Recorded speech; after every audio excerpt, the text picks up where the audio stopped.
I'm Lieutenant Williams, a police officer attached to the Juvenile Division.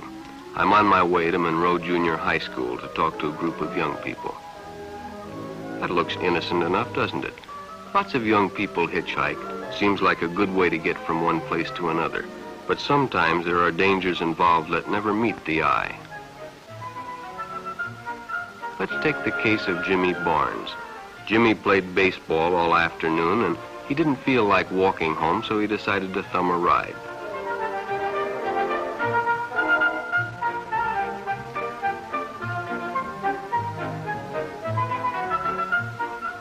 He'd done it 100 times before, and he didn't think anything was unusual when the driver struck up a friendly conversation. In fact, he seemed like a real nice guy. He asked Jimmy if he played baseball in the park often. Jimmy told him they practiced 3 times a week and played a rival group on Friday afternoon. The stranger was a good listener, too, and it only seemed minutes before they pulled up in front of Jimmy's house.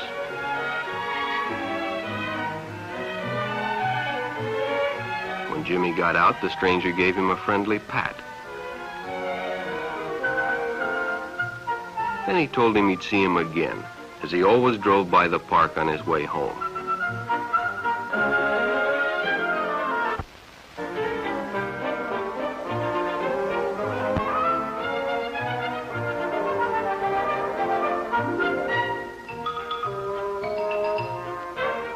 Sure enough, the following day, when finished playing ball, well, the man was there waiting.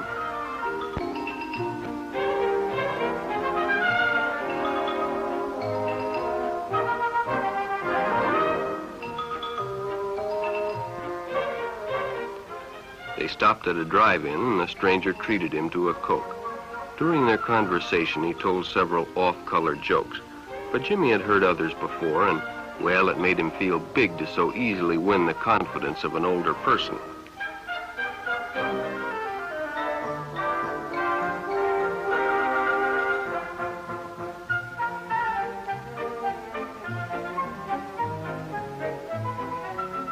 The following Saturday, they went fishing together. By now, they were using first names. Ralph said it was more friendly.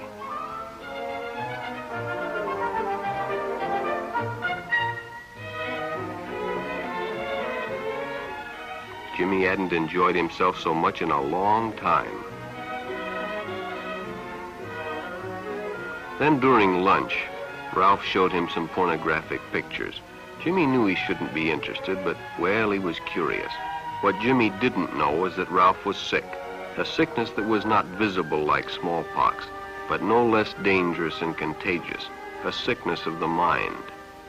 You see, Ralph was a homosexual, a person who demands an intimate relationship with members of their own sex. But by now, Jimmy felt a fondness for Ralph, and they continued to go places together. Ralph was generous and took Jimmy many interesting places and did many nice things for him. He bought presents and even gave him money, but payments were expected in return. You see, Jimmy hadn't recognized Ralph's approach soon enough. When Ralph first asked Jimmy to go fishing alone, he should have discussed it with his parents or teacher. Finally, Jimmy told his parents, and they reported it to the juvenile authorities. Ralph was arrested, and Jimmy was released on probation in the custody of his parents. But all homosexuals are not passive. Some resort to violence, as in the case of Mike Merrick. In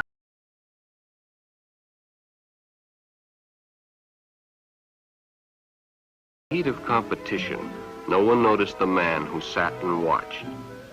And when the game broke up and the others left, Mike decided to stay and practice a little longer.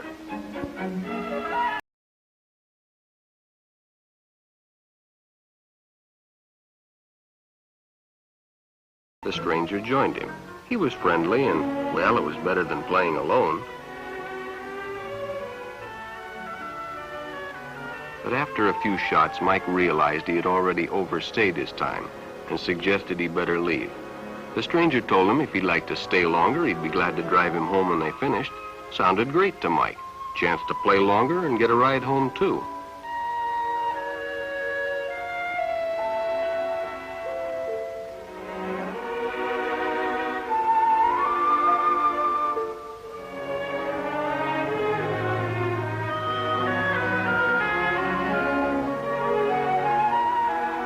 When they finished, the stranger told him he'd make a fine player someday if he got lots of practice. The companionship, the praise, the friendly attitude dispelled any misgivings Mike might have had about going with a stranger. He probably never realized until too late that he was riding in the shadow of death. But sometime that evening, Mike Merrick traded his life for a newspaper headline.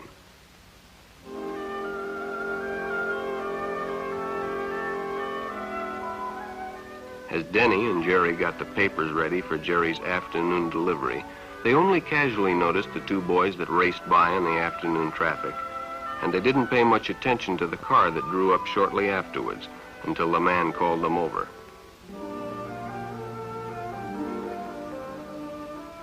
Had two boys been by on bicycles? The boys nodded they had. Could they recognize them if they saw them again? Well, Denny guessed he could. Then hop in, the man said. Those are stolen bikes. Without giving it another thought, Denny got in and the car sped away. Jerry watched. He'd been told many times, if a friend got in a car with a stranger, to write down the license number. It didn't seem to apply, but, well, fortunately, he marked it down.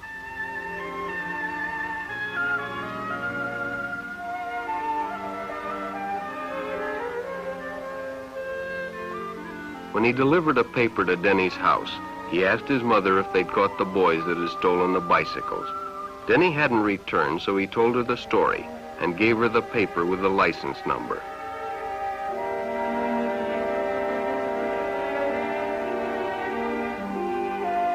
Being a careful parent, she decided to call the police. Jerry supplied the necessary information, and the stranger's car was quickly spotted.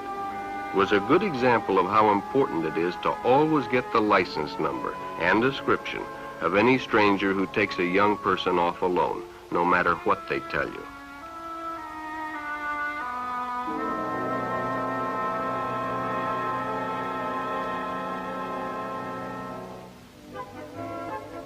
Public restrooms can often be a hangout for the homosexual. Bobby and his friends hadn't noticed the man who had been in the restroom when they changed, and as it was late, he suggested they take the shortcut under the pier, but the others preferred to take the more traveled way home.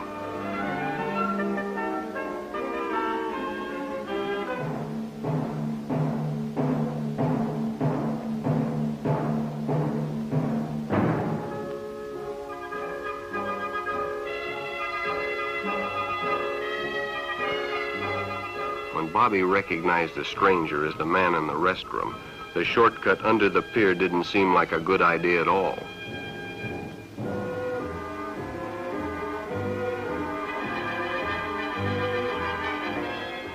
After all, it's more fun to stay with your friends anyway.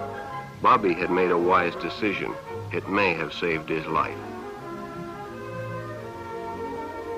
The decision is always yours, and your whole future may depend on making the right one. So no matter where you meet a stranger, be careful if they are too friendly, if they try to win your confidence too quickly, and if they become overly personal. One never knows when the homosexual is about. He may appear normal, and it may be too late when you discover he is mentally ill. So keep with your group, and don't go off alone with strangers unless you have the permission of your parent or teacher.